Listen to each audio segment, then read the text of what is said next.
Good morning, Terry. How are you? Hi, I'm great. I am Terry, and this is Queer Chat with Brian. and Terry. How are you today, Brian? I am doing well. Thank you very much. How are you, my lovely? I am just having a great time. I'm having a good morning. Been There you talking with go. some friends about some good stuff. Hey, what do you have for us today? Are we still on? We're still on our model. Yeah, we're talking about the model today. And one of the things that we had uh, kind of had a placeholder for as we are going through some of the other items that we had discussed was to look at the character traits that are critical for thinking about coming out. And so, as we had developed this, Terry, I had put in some of the ones that we had talked about previously, Yes. sort of character traits that are helpful as you're coming out. But I think when we were doing our pre work for this, I thought you really had a great insight that before coming out, self awareness of your particular character traits is a very critical component of it. So, Yes, as because we're doing this identity thinking about ourselves and, just kind of thinking about which are your predominant character traits, positive or negative, and then thinking about how those might influence the process by which you come out. yeah, because I think you don't have to have. I will explore this, but you don't have to be like everybody else to successfully make your decisions about coming out or not coming out. And remember, this whole thing is not about coming out. Hmm. I think of it as coming to, Right. because Yeah. sometimes coming out may not be the answer. Right. Right. Yeah. Maybe that's really what we're doing is a coming to model that may include coming out as a result, but it may or may Yeah, not. So I yeah, do agree that this is uh or maybe it's coming out to yourself is sort of the first step of that process. maybe. Yeah. Um, Although I would like to just know, you said I had some, I don't remember what word you used, profound insights. All of my insights are. But anyway, go ahead. okay, I'll stop with the redundancy. Uh, So character traits, what are they? Well, I mean, what is a character trait?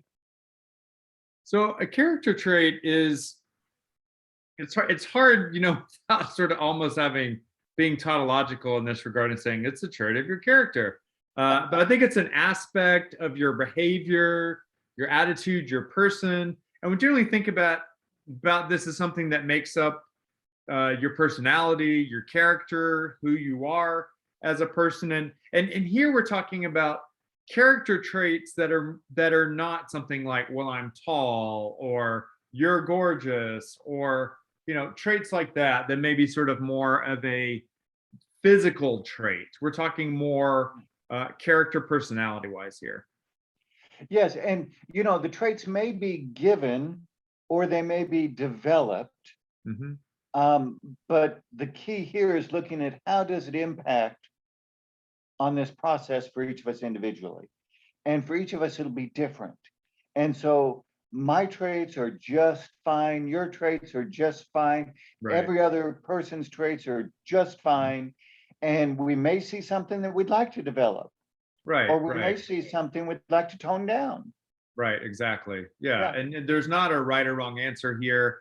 I think when we started, we on this particular chart here, we had gone through and thought of some things that we felt are sort of more fundamental character traits that are necessary as you're doing a real self assessment and thinking about who you are, and then Yeah. also as you're thinking about coming out. Yeah. And So, so, why don't you just hit a couple of these, and I'll talk about a couple of these.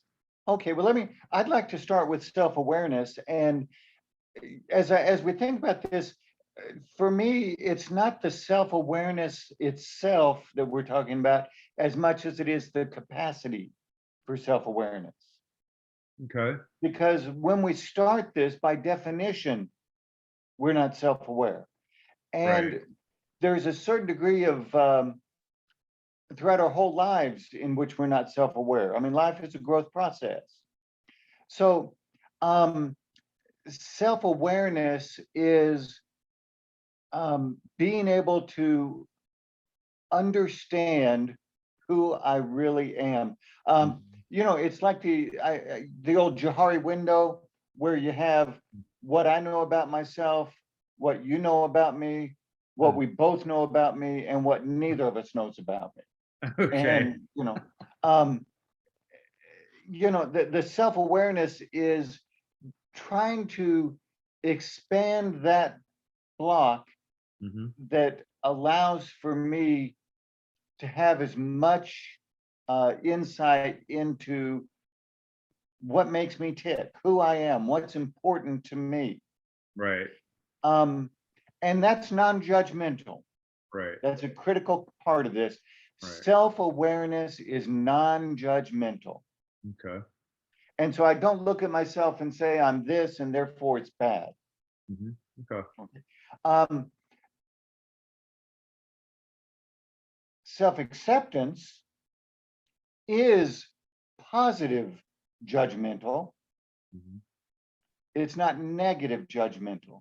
So Right. self-acceptance looks at what I have discerned about myself in my growing self-awareness, and may it never end. Yes. And being able to look at that and say, okay, that is how it is. Hmm. So at that point, it's really still not judgmental. It's just looking Right. at it and accepting that that's how it is. But then we move toward the judgmental part of it when we start to say, and I receive it, I welcome it. Right. It's good. Right. Because a lot of times people in the LGBTQ plus community, Mhm. we have some degree of self-awareness, but the judgmental stops the self-acceptance. Hmm. And Okay. sometimes that judgmental is what we're told by others, Right. family, church, culture, whatever. Sometimes is what we internalize as our own belief. Right. Okay. So So as we I was move just going to say, through, so both of these are essential. right. We had talked about emotional intelligence, and emotional intelligence is different from like IQ intelligence. We talked about Yes. like may have a very high IQ, but not have the EQ, the emotional intelligence. Right. And So IQ does cognitive ability, right, fact recall, processing, critical right. thinking. What does Yeah. emotional intelligence do? So I see a lot of emotional intelligence as sort of being able to read other people. And I see empathy is really almost like a core component of emotional intelligence, because you want to try to develop a sense of how the other person is feeling. And I think as you're, or even just being aware of your own feelings, a lot of times we may start, if when we are aware of our own feelings, we may catch ourselves in an early emotion like frustration, like anxiety. And if we catch ourselves there, we can course correct. But if we don't, then what happens is that frustration and anxiety can build into anger. And so I think we get to some of the more negative emotions by not being aware of these early warning signs, I might call them, of emotion that we have. And, you think about when you're driving and something happens and you just get a little frustrated, at somebody who's in front of you going slow, or then somebody cuts you off, and that, now that maybe that has gotten a little worse, and then you're just ready to, you're a couple steps away from full on road rage. But if you're able to sort of recognize that initial emotion, and it's okay, yeah, that was a little frustrating, but you know, people are going to do what they're going to do driving. I'm just, maybe that person's having a bad day, not paying attention. I'm not going to let Did that you bother me. know? You've kind of Did you know it's exercised some not? emotional intelligence. Yeah, did you know it's not legal to put a weapon mounted on your hood and take them out? I thought in this state you could now. I thought there was a new rule that said, It you has to can be have like concealed. open carry. Can't you have No, it open has. carry on I think your? it has to be concealed still. That's we have an open carry law in the state of South Carolina now. Oh, we do. Okay, great. Yes. Mount Yeah. those So you can have it before. on your dashboard if you'd like. So Okay, we're getting off track. You're supposed to rein me in, dear. Well, sometimes I like to humor you when you're wrong and I can correct you.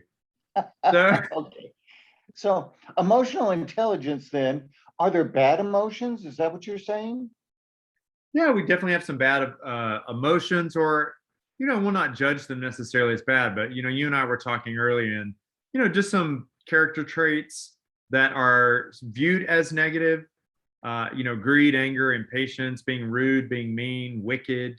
Some of these are some negative character traits that we at least want to be aware of them. Not saying that it's not okay to get angry. Sometimes it is okay to get angry, but these are just things what we need to be aware of and stay very aware of, because these are things that can lead to negative actions and negative consequences. So I sort of Yeah. tie empathy as a big aspect of emotional intelligence. Why don't you Okay. take on vulnerability and vulnerability and honesty? Yes, vulnerability, it's like the definition of courage. Hmm. And we've got bravery down there. Hmm. It's not whether or not we have fear, it's whether we're able to act in the face of our fears. Right. Vulnerability requires that. And so to be vulnerable means whether it's with myself or whether it's with somebody else, it's an informed risk taking. And so when I am vulnerable, I have done the I'm looking at the self-awareness Hmm. and I'm saying what really is there. Hmm. And because what's really there may be scary Yes. if it Right. conflicts with the values that we've been taught or the Yeah. social norms. Um, Right. Vulnerability to myself means being willing to really look at what's there. Vulnerability with others Hmm. involves a lot of trust. It involves just where we talk about self-acceptance, um, vulnerability with others necessitates some degree of confidence in their acceptance of us, Okay. Right. regardless of whether they agree with us, Hmm. regardless of whether they understand us. Hmm. Vulnerability with somebody else necessitates their ability to hold space Okay. for us. Right. Um, so So you mentioned go ahead. braveness as sort of like courage versus bravery. I think of courage as sort of braveness is sort of acting without fear. That's bravery, and then courage is acting despite your fears. Is Okay, that how you think of those words? sure, that works. I mean, I've heard them used a number of ways, and they Mhm. can sometimes be used interchangeably, but for our purposes, we get to define our own words, don't we? Well, Like and I define the word beautiful and it says Brian. and I Don't stop gorgeous there. is you. Gorgeous is your Let's keep word. going. Okay, so vulnerability and it's that ability to look. Now, one of the things that I see is related to a driving force, and this may be an aside. Mhm. Uh, I've had people look at me and say, "You are brave." Right. And I qualified that initially and said, I said, "No, I'm desperate." Hmm. Right. Because my desperation to be myself, Right. which was literally life and death. So I was not just desperate for authenticity, I was desperate to stay alive. Because Right. if I could not be authentic, I was going to die. Right.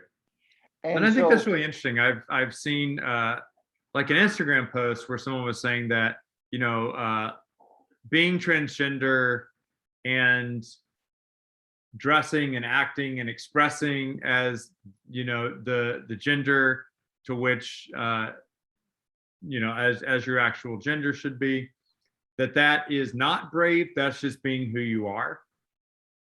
but it does require bravery.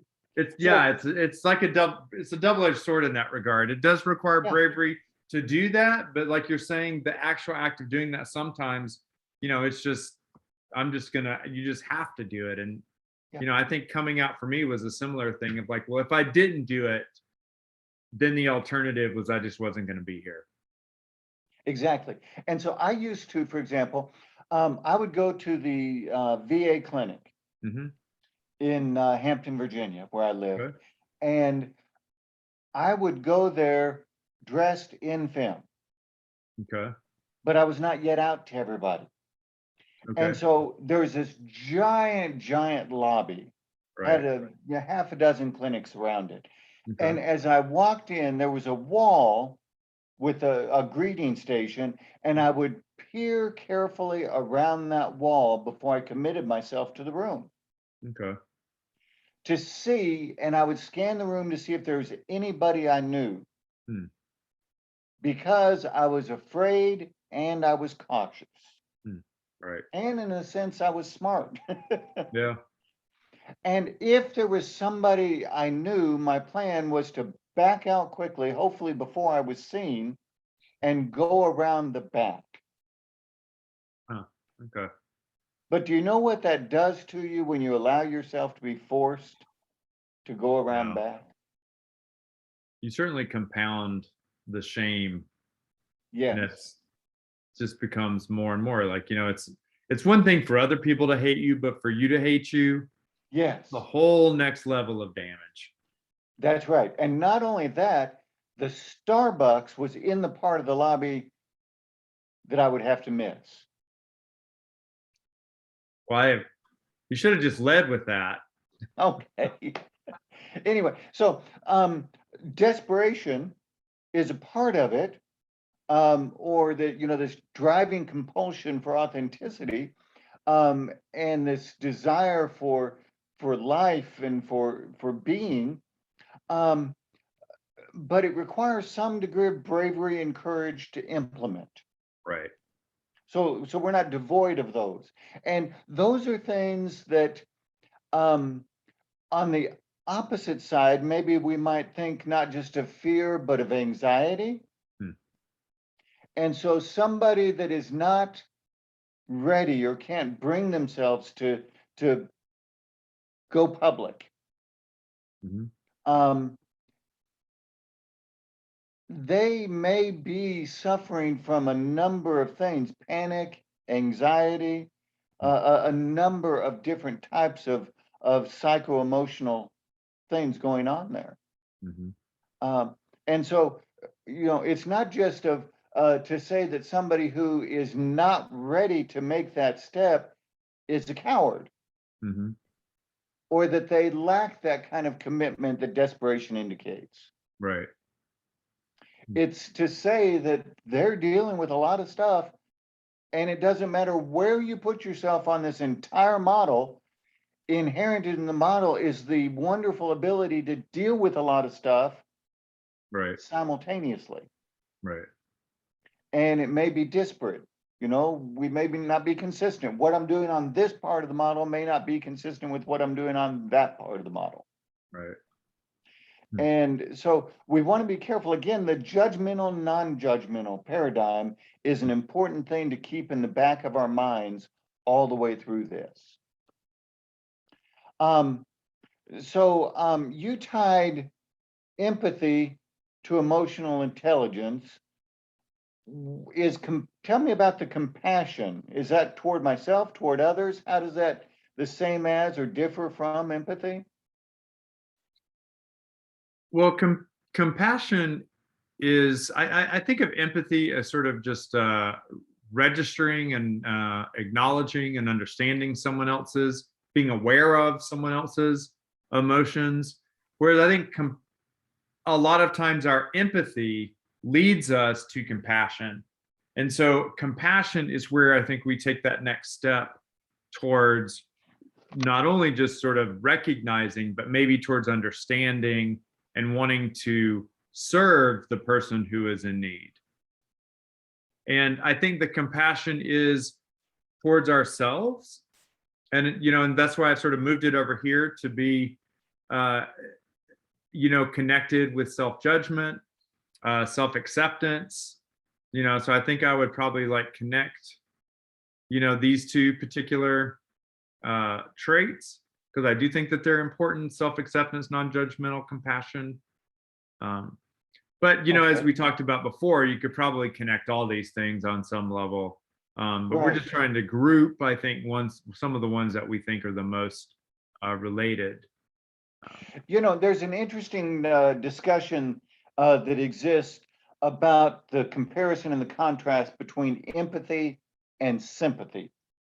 And so Okay. I just pulled up something. I did a real quick Google search, and uh, this is not my work. This is from diffin.com, and Mhm. I have no idea of its validity other than I just opened it.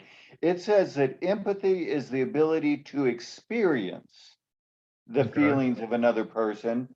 It goes beyond sympathy, which is caring and understanding for the suffering of others. Okay. Both words are used similarly, often interchangeably, incorrectly so, but they differ subtly in their emotional meaning. So, empathy is being able to experience those feelings, sympathy is caring about them. Okay. So, empathy is kind of a deeper level. And so what one thing that I think that is critical here is our neuroscience has started to understand the way that we interact with each other, and we actually have neurons that sort of act as mirrors. And so, like, let's say if I see you in a certain level of distress, then my Mhm. neurons in my brain sort of reflect that internally for me, and I will feel exactly what you're feeling, and can relate to that. Not exactly what you're feeling, but I can sort of very much relate to that, and then that's what leads to compassion. So I think that empathy then is critical, and that is what triggers that mirroring response that then leads us to take further action and to care more and to seek compassion. Versus sympathy, you don't get that mirroring response. I think in the brain, I think it hits you really differently. You may say, okay, well, you see a homeless person and you say, okay, yeah, I feel sorry for that person, and I'm not going to really look at that person, I'm going to just keep going. That's sympathy. Empathy is where you notice and you allow that more complicated brain process to happen, where then you start to understand and you're able then to show compassion to that person. And it's just really the simple act of noticing is what the big difference is. That's what triggers empathy. Like you're saying, sympathy is just sort of caring, and you're not engaging in the same way. And there's a neurochemical, neuroelectrical response that is a difference between those two emotions. Let me try this.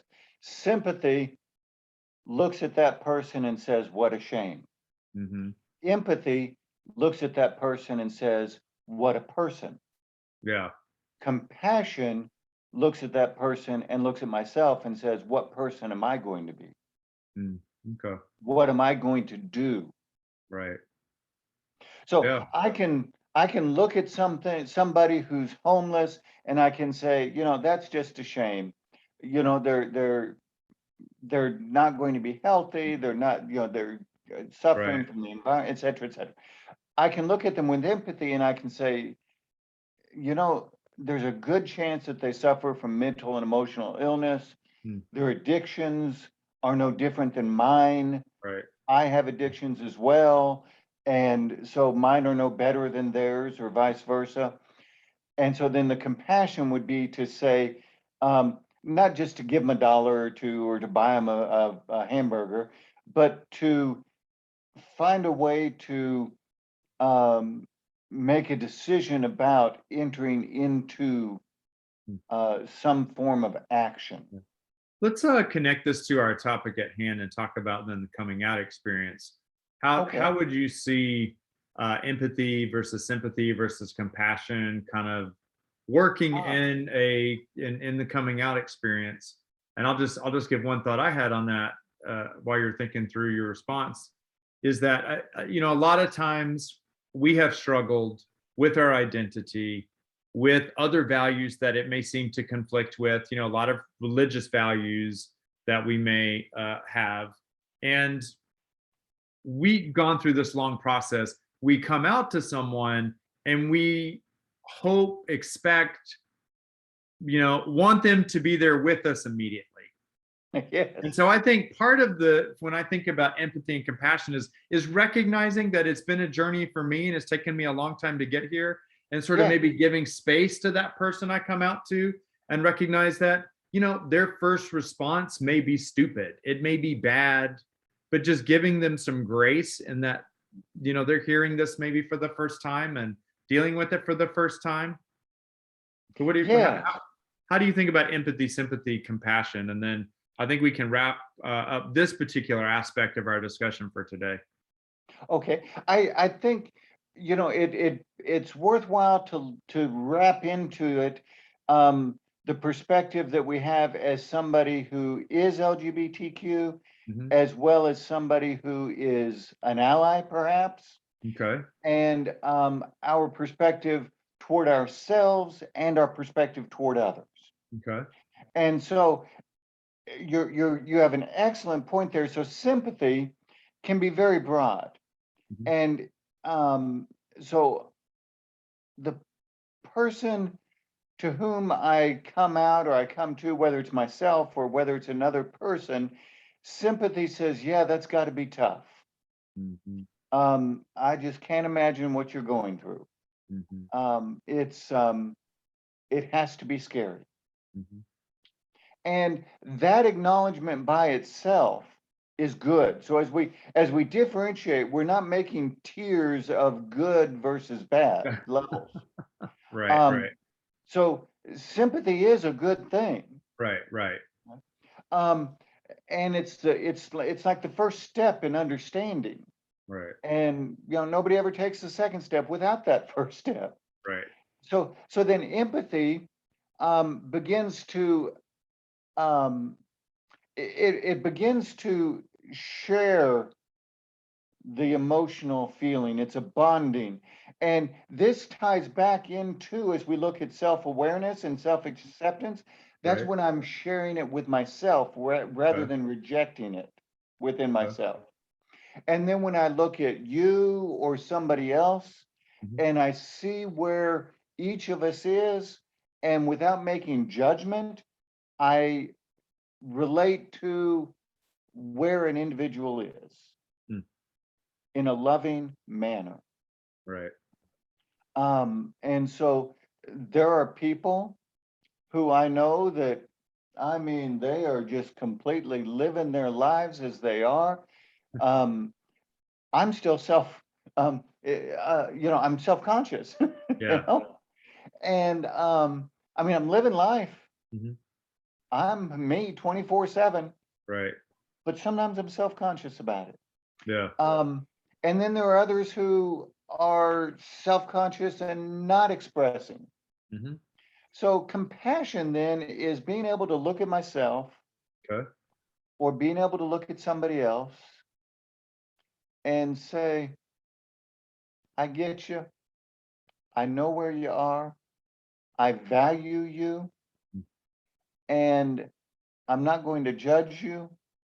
Again, whether it's self-talk or to Right. another. Um, I'm going to enable you and give you space to be who you are, where Mhm. you are, and where you are or aren't going. Yeah. And what more could we ask for on this journey? Right? Yeah. Just the space to be ourselves at the end of the day, I think, is the critical ask that is sort of essential. As you're coming out and you're sort of talking with someone and you may get some pushback or whatever, to say, can you just allow me space to be who I am? And I think that's a first step. So, I think you have just stated the end of show Profound Insight. yeah, I you weren't getting to it quickly enough, so I had to jump in and do it. That's right. You did good. So we're not going to ask Terry for the insight this week because Right. you just gave it to us. Thank you. Thank you. So, Thank as you. always, fantastic spending this time with you, Teri. I look forward to our continued conversations as we go through this model. And next week, I think we'll take a look at more positive emotions and, then see if we have time to even look at maybe some negative emotions that that we need to be aware of and think about, as we're going through this process of self-discovery, self-awareness, self-acceptance, and then coming out. So Great. have a great weekend. Love do you, the darling. same. Love you, dear, and all Yeah. of our people. I love you, and you Yes. can love you too. There you go. You had to get it in at the end, and I'm I appreciative. did.